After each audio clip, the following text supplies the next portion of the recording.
अब आ रहा है चैप्टर 2 मॉडर्न इंडिया। यहाँ तक का आपको पार्ट 1 में पढ़ा दिया था। मैं थोड़ा जल्दी जल्दी पढ़ाऊँगी ताकि आपको मीनिंग ही समझ आ जाए बस।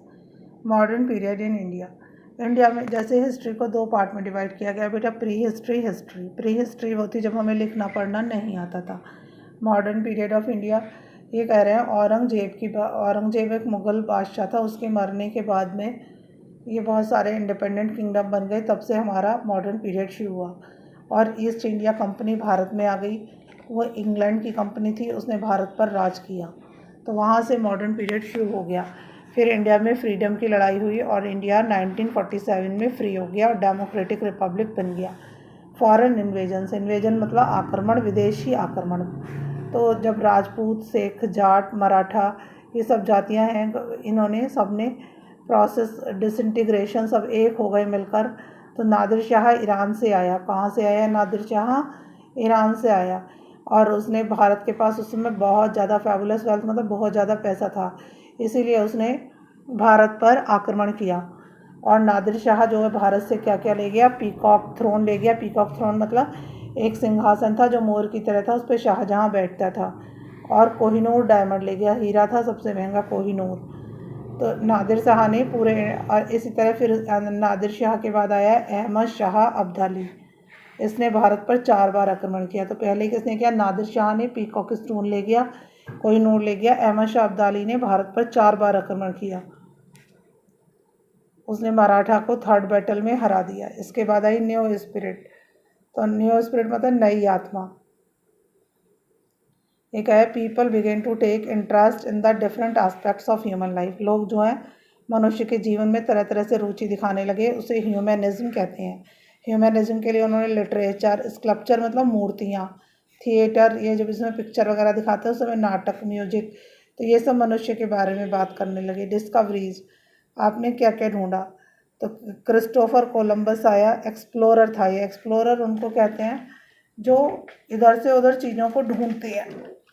वास्को डिगामा था। फ्रेडलैंड मैगलन था। मैगलन ने बताया था कि अर्थ गोल है। कोलंबस और वास्को डिगामा ने भारत और अमेरिका की खोज की थी। ये लोग नई नई ज़मीनों को खोजा करते थे।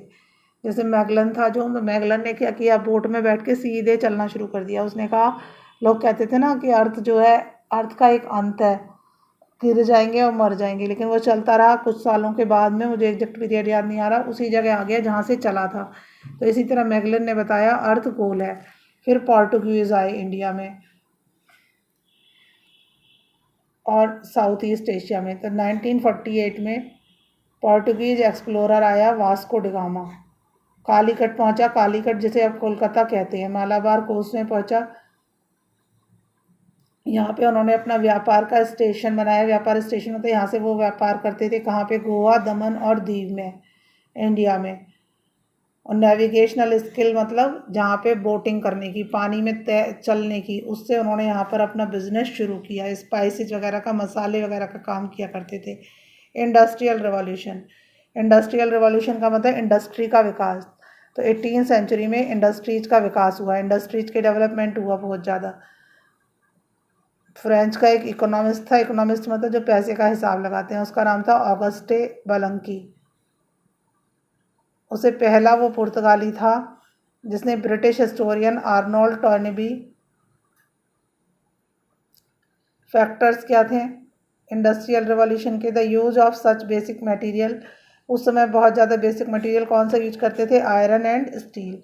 नए इंडस्ट्रियल रिवॉल्यूशन का मतलब होता है एकदम इंडस्ट्री जो बिजनेस है बहुत बढ़ गया था। नए हमने एनर्जी के सोर्सेज ढूंढ लिए थे, जैसे स्टीम ढूंढ लिया था, कोल ढूंढ लिया था। जो जो नई नई चीज़ें हम ढूंढते हैं तो हमारा बिजनेस एकदम बढ़ने लगता है, उसे कहते हैं इंडस्ट्रियल रिवॉल्यूशन।